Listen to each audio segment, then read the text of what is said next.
The sky above Astra's verge was a bruised canvas of swirling ochre and charcoal, the planet's dying atmosphere choked with drifting particulates that obscured the distant sun. In the hushed expanse of the frozen plains, the only sound was the relentless howl of the wind, carrying shards of ice that gouged at metal and flesh alike.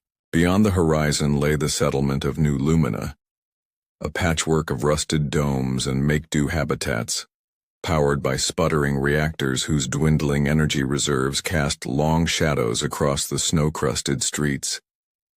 Arya moved like a ghost through the abandoned outskirts, each footstep muffled by the deep drifts that had accumulated since the last heater unit died days ago.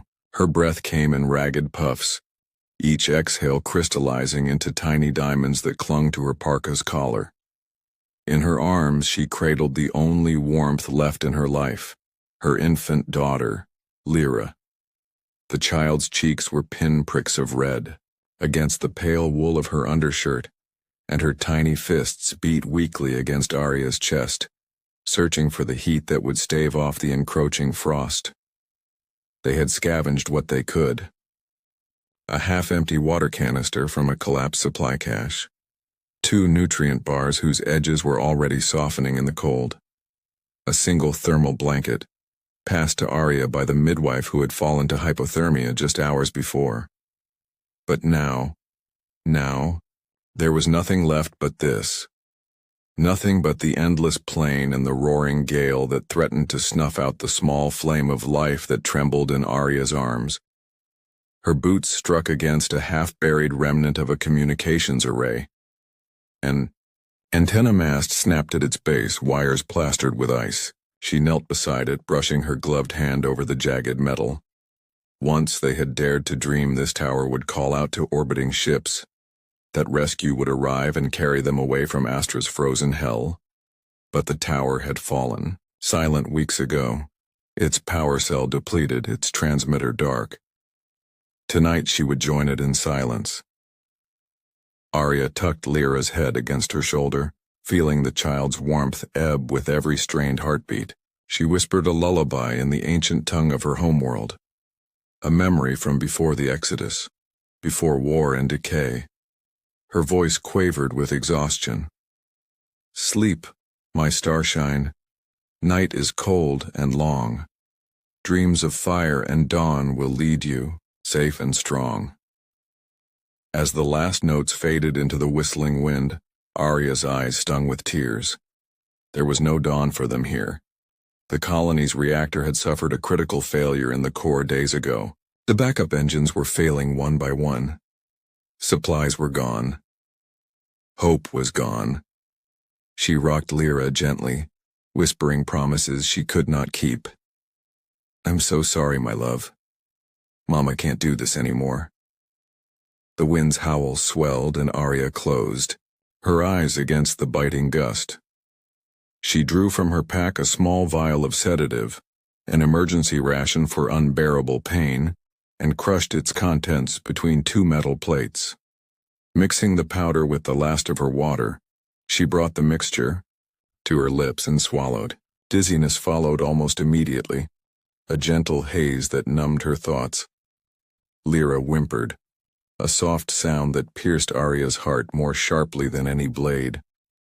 With trembling fingers, she loosened the straps of the thermal blanket and wrapped it impossibly tighter around the child's shoulders, cocooning her in the last vestige of insulation they possessed. The sedative's warmth spread through Arya's veins, lulling her into a trance. She tucked Lyra close, pressing her cheek to the child's downy hair. The frozen ground beneath her knees felt like a final altar. Closing her eyes, Arya let her mind drift, imagining the quiet peace of oblivion. No more pain, no more cold, no more fear. Only darkness, and in that darkness, a final release. Minutes passed, or was it hours? In the gray void before a faint sensation stirred at the edge of Arya's awareness. Something soft brushed against her face.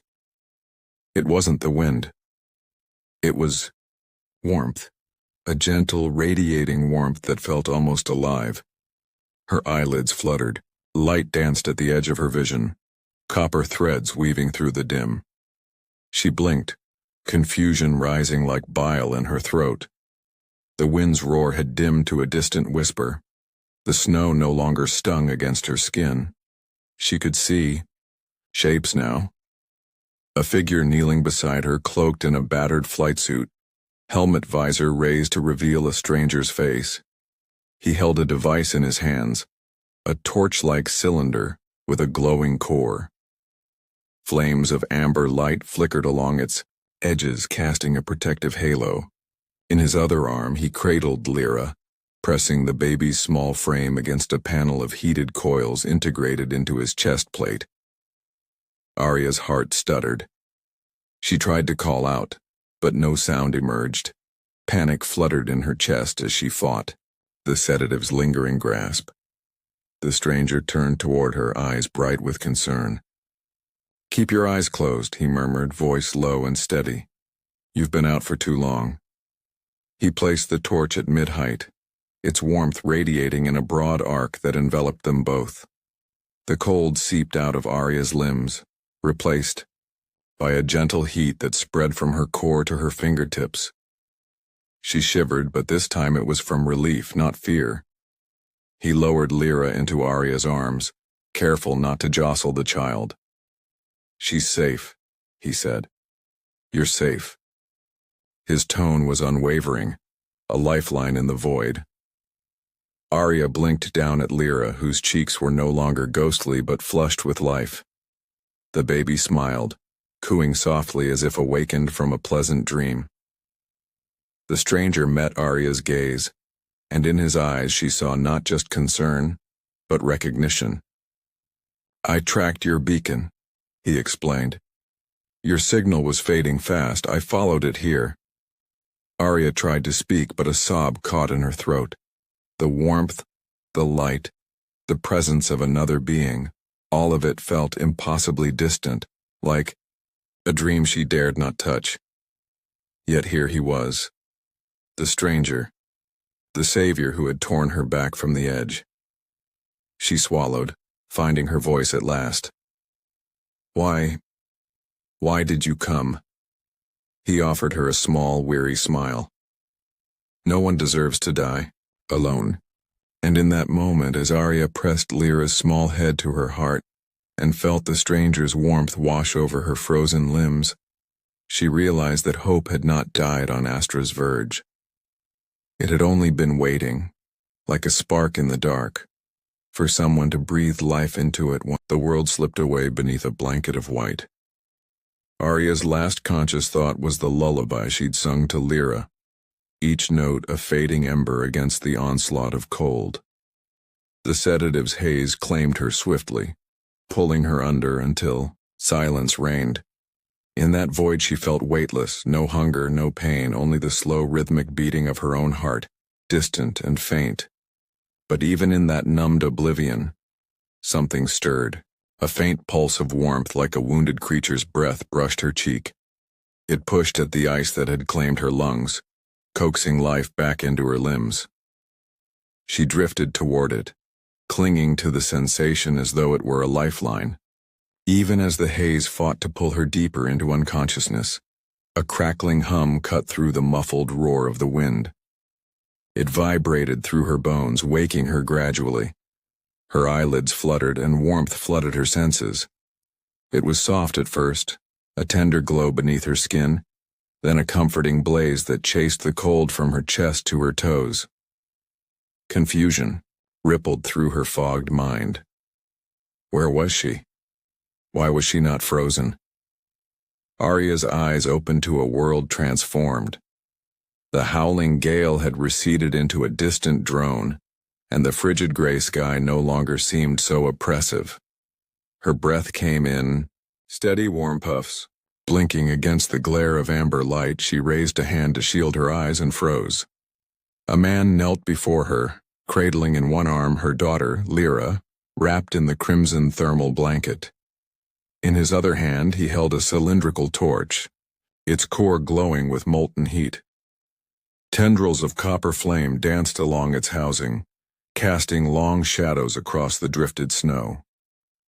The circle of light it cast formed a dome of warmth around all three of them, melting ice from Arya's parka and thawing the numbing chill in her fingers. Lyra's small face was relaxed. No tears, no quivering lips, but a soft, contented coo escaped her lips as the baby pressed her cheek against the warmth of the stranger's chest plate. Embedded in the suit, intricate heating coils pulsed gently, humming like distant machinery. In that moment, Arya saw a spark of life she feared had been extinguished forever. Her heart hammered. She tried to speak, but her throat felt like raw parchment. Instead, she pushed herself into a sitting position, snow cascading from her shoulders. The sedative's aftershocks trembled through her limbs, but the warmth held them firm. "Who?" she croaked, voice brittle as cracking ice. The man looked up, helmet off. His face was gaunt, cheekbones sharp beneath a dusting of frost, but his eyes held warmth and relief. He didn't look like a murderer or a madman, just another weary survivor in a world undone. He offered her a tentative smile.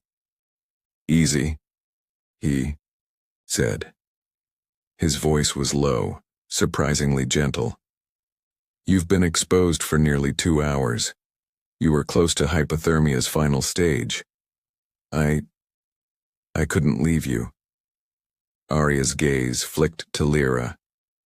The baby's eyelids fluttered open, revealing bright blue eyes that regarded the stranger with calm curiosity. She stretched her tiny arms, then squirmed slightly as though waking from a pleasant dream.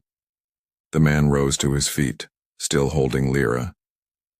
He extended a gloved hand toward Arya, keeping the torch angled, so its warmth bathed them both. "Come with me," he said. "You can't stay out here." Arya hesitated. Trust did not come easily on Astra's verge. Every stranger meant potential danger.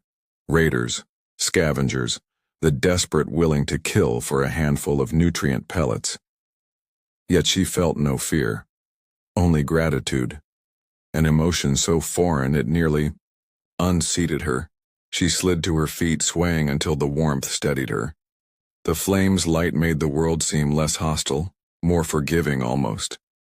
She reached for Lyra, who nestled against her shoulder with a soft sigh, drifting back toward sleep in the cocoon of heat. "Thank you," Arya murmured, voice steadier now. "Thank you for saving her. And me." The man nodded, tucking the torch under one arm. "I follow weak beacons," he explained. "Yours was just strong enough. I tracked it here." Arya's pulse quickened. She had rigged that beacon herself, an emergency rig on a scavenged transceiver. She'd hoped someone might hear it, maybe the orbital patrol, but feared its battery had died hours ago. "I thought it was gone." He shook his head. "I found it in the snow by your camp. It still had life." He gestured across the plain. "My shelter isn't far. It's safe and warm. You'll not survive out here on your own." Arya squared her shoulders, feeling purpose stir within her again. "Lead the way," she said. They walked in silence at first, the stranger's torch illuminating a path through the knee-deep drifts. The wind picked up behind them, but its bite no longer reached Arya's skin. The man broke trail, each footstep firm, his flight suit's heating coils glowing faintly beneath scuffed plates of metal. Lyra slept soundly in Arya's arms, her chest rising and falling in time with her mother's heartbeat. As they crested a low ridge, the skiff's wreckage came into view. A half-buried mining vessel tilted on its side, its cargo bay entrance patched with sheets of corrugated steel and insulated tarps. Warm light spilled from the seams, painting the snow in shades of amber. A gentle hum, mechanical, reassuring, drifted out on the wind. "This way," the man said, lifting a flap. In the tarp. Inside, heat radiated like a caress. Walls lined with repurposed insulation panels, a bank of small reactors pulsing with energy, and a narrow corridor leading deeper into the hull. The air smelt faintly of ozone and metal, but underneath it, all was the comforting hint of warmth. Arya paused at the threshold, inhaling deeply. Lyra stirred, nestling closer. The promise of shelter, of safety, was a dream she feared she'd never see again. And yet here it lay before her, a refuge carved out of wreckage, held together by ingenuity and hope. The man removed his helmet, revealing strands of dark hair matted with frost. He smiled again, this time more confidently. "I'm Kale," he said. "Come on in, Arya. Let's get some life back into you." As Arya stepped across the threshold, the door behind her hissed shut against the storm.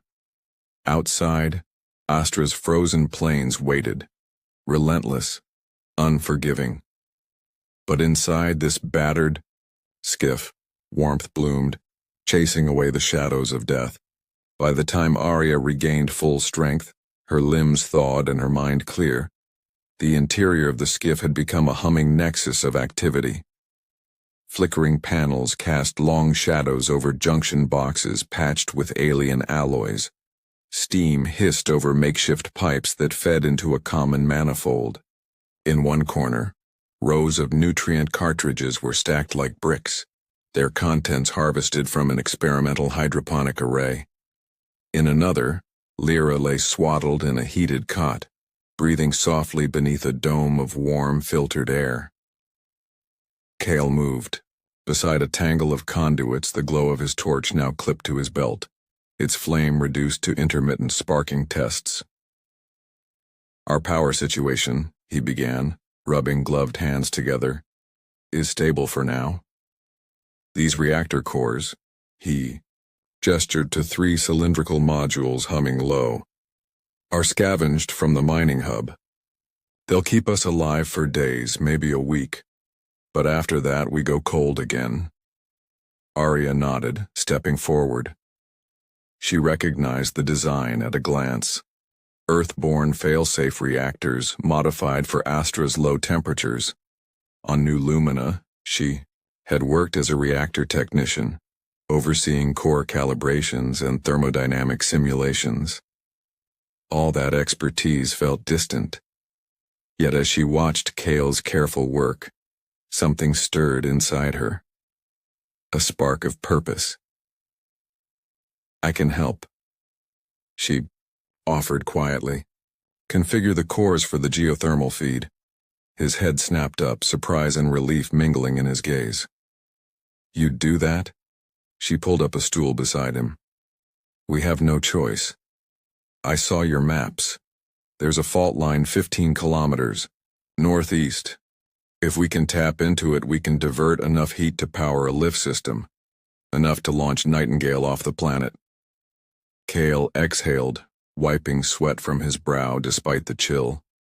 "I've drawn the schematics, but I can't run the simulations.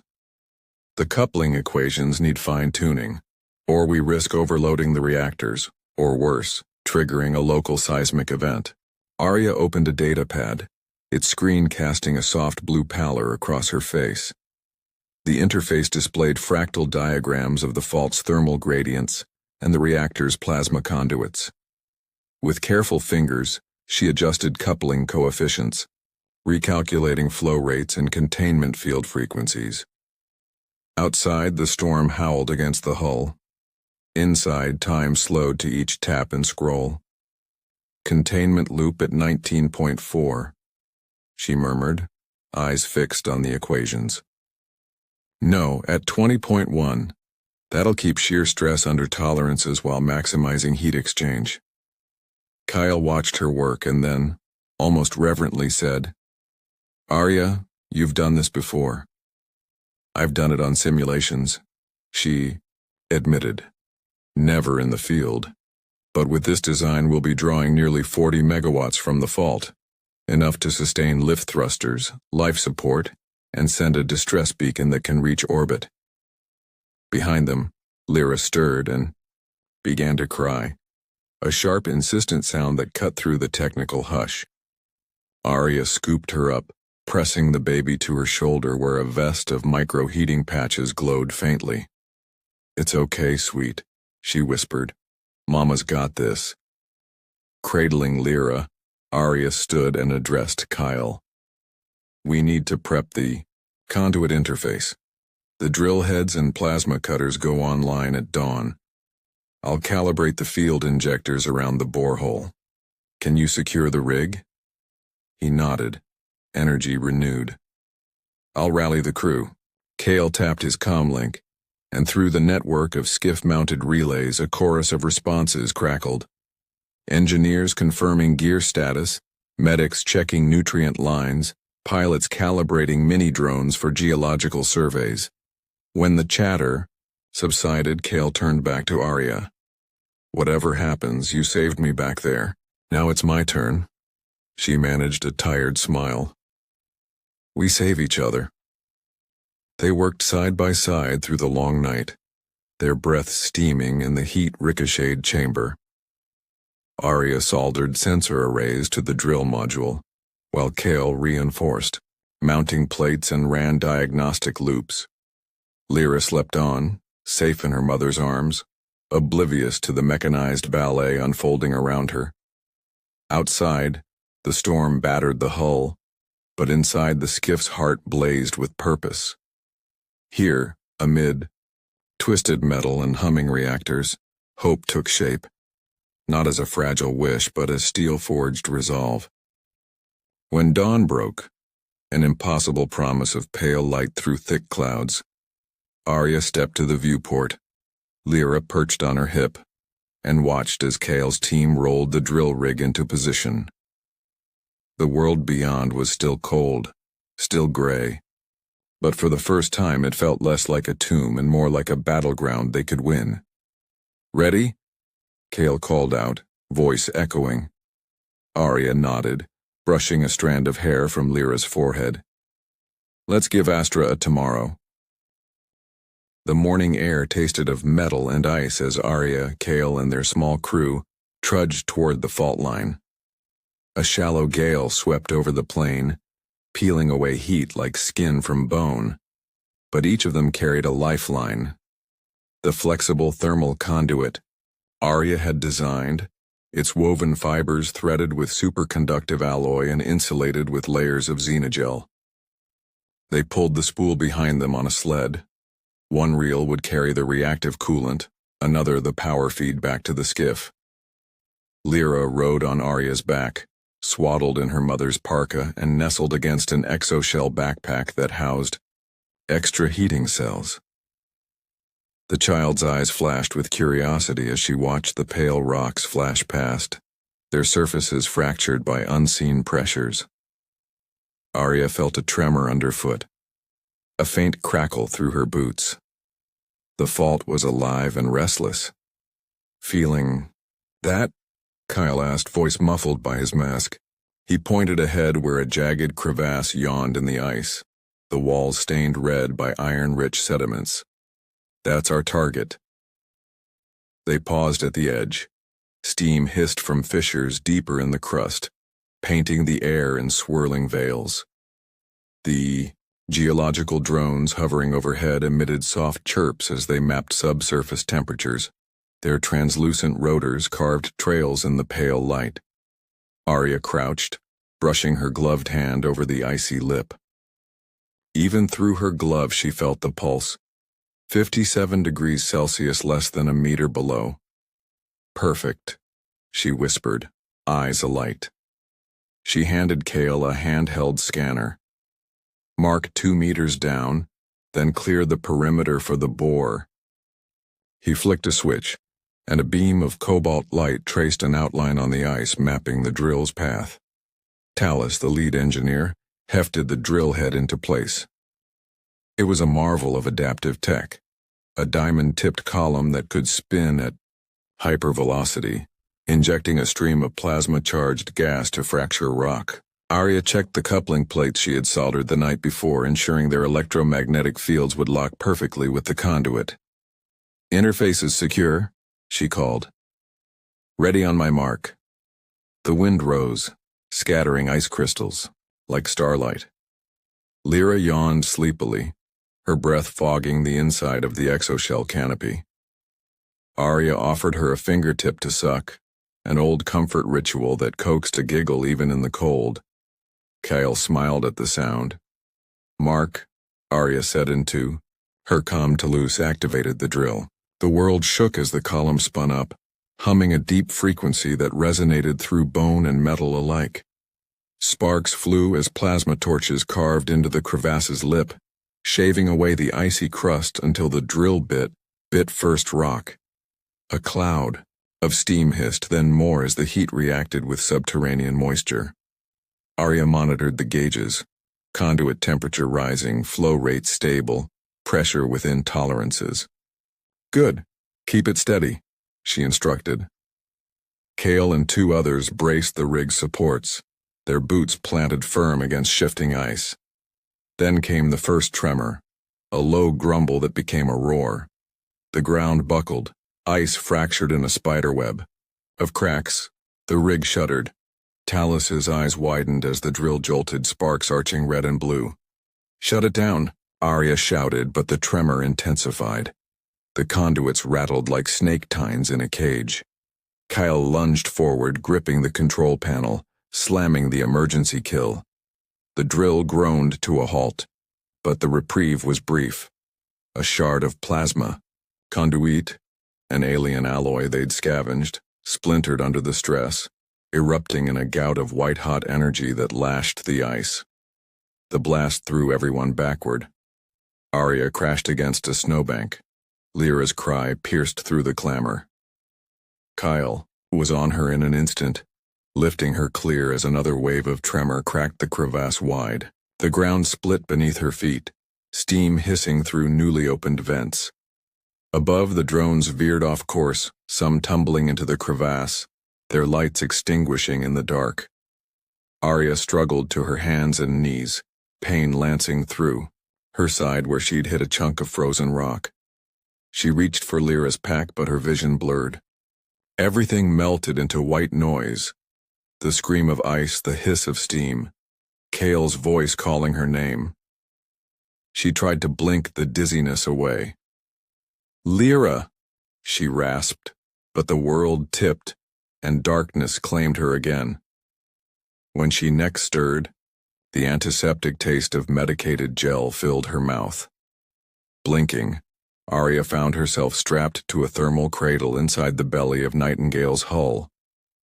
The skewed geometry of the skiff's interior swayed gently as the vessel settled on its mounting skids. Above her, the panel lights glowed steady. Around her, soft humming promised uninterrupted power. A warm hand brushed her brow. Kale knelt beside her, fatigue etched into every line of his face. He held Lyra, whose tiny body was swaddled against his chest in a heated blanket. The child's eyelids fluttered open, bright eyes searching Arya's. "Mommy," she cooed, reaching toward her mother. Relief surged through Arya as she twisted to lift Lyra into her arms. The baby nestled against her heart, the rhythm of her breath a promise of life. Around them, the hull's heat radiated in soft waves, melting any lingering cold. Kyle exhaled. "You took quite a fall. You were out for a while, but we've secured. The fault interface, pumps are online. Conduit integrity restored." Arya closed her eyes, absorbing the words as her strength returned. Did we get enough flow?" He nodded, voice thick with exhaustion and triumph. "We're pulling, 65 megawatts steady. The lift's core is charging now. At this rate, we'll have full thrust within 6 hours. A triumphant smile warmed Arya's face. "Then we'll be off the planet by nightfall." Kale placed a gentle finger to her lips. "Rest for now. Your body did its job. You saved us by calibrating those injectors under fire." She brushed a lock of hair from Lyra's cheek. "And you saved me?" Outside the hull, the storm still raged. But inside, hope burned brighter than any furnace. Beneath Astra's frozen crust, they had carved a path to escape. And though the world above might crack and buckle, within the hull of Nightingale life pulsed with the promise of tomorrow. A muted glow filtered through the reinforced viewport as Nightingale's engines purred to life, each thruster coil humming with the power drawn from the fault line below. Arya stood at the control console, Lyra cradled in her arms, watching. The thrust gauge climbed steadily toward the launch threshold. Around her, the crew moved with quiet intensity, checking readings, adjusting valves, murmuring final confirmations into comlinks. Kale joined her, his boots echoing on the metal grating. He placed a steady hand on Arya's shoulder, offering a reassurance that went deeper than words. "We're at 98%, he reported softly. "Life support is green, navigation is locked, and the ascent vector is plotted." In Sio, the narrow corridor beyond the console room, the engine's deep rumble shook loose a few stray panels, reminding everyone that this vessel was more skeleton than sanctuary. Yet now its skeleton was infused with new purpose, to lift them away from a world that had betrayed them, into the fragile expanse of space where hope still burned bright. Arya straightened, smoothing back a stray lock of hair. Lyra yawned, stretching, small fingers upward as though reaching for the stars. "Ready?" Arya asked the child, and Lyra responded with a soft, cheerful coo that echoed through the cabin like a living promise. Outside, the Caldera's storm clouds writhed in perpetual twilight. But as the engines roared, fissures of red and gold streaked through the ice, steam vents glowing with borrowed fire. The thermal lift track beneath Nightingale glowed incandescent, a molten spine laid across the barren plain. "Final countdown," announced the pilot over the intercom. 10, 9, 8. Arya felt the ship shudder as auxiliary coils engaged. Lyra grasped at her shirt, eyes wide with fascination. 3, 2, 1.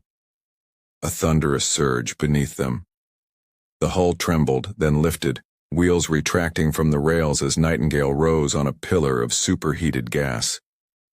The ground fell, away in a blur, the icy plains morphing into a patchwork of fractured white and glowing vents. Arya pressed a hand to the viewport, her breath fogging the glass as tears pricked at her eyes. Behind them, new lumina shrank into the distance, domes broken, reactors silent, lives left behind. Ahead lay the void, black, infinite, alive with possibility. "Steady," Kyle said, his voice calm against the roar. He guided their ascent, angling the ship's nose toward the barren sky. Sensors tracked geological anomalies below, but Arya's focus was on the expanse above, the faint glimmer of orbital flares, the distant lights of rescue ships if they came. Minutes stretched as the atmosphere thinned. Heat exchangers clicked off one by one, and the cabin's temperature chilled to a gentle cool. Lyra burrowed into Arya's chest, lulled by the diminishing vibration of the engines. Outside, the final layers of gas faded, replaced by silent vacuum. Then at last the glow of Earth-forsaken Astra faded behind them, and beyond lay the scattered lights of orbiting satellites and distant traffic. A navigation beacon winked in the darkness, responding to their distress signal. Arya set Lyra on her hip and turned to Kale. "We made it," she whispered, voice thick with relief. He smiled, eyes shining with the same wonder she felt. "We did it together." On the bridge, the crew erupted in hushed cheers. Engineers exchanged tired salutes. Medics brushed tears from their cheeks. Radio operators connected to relay stations, confirming a safe corridor to the nearest colony vessel. Arya watched as a rescue ship materialized on their trajectory, a sleek cruiser bathed in starshine, its docking clamps extended in welcome.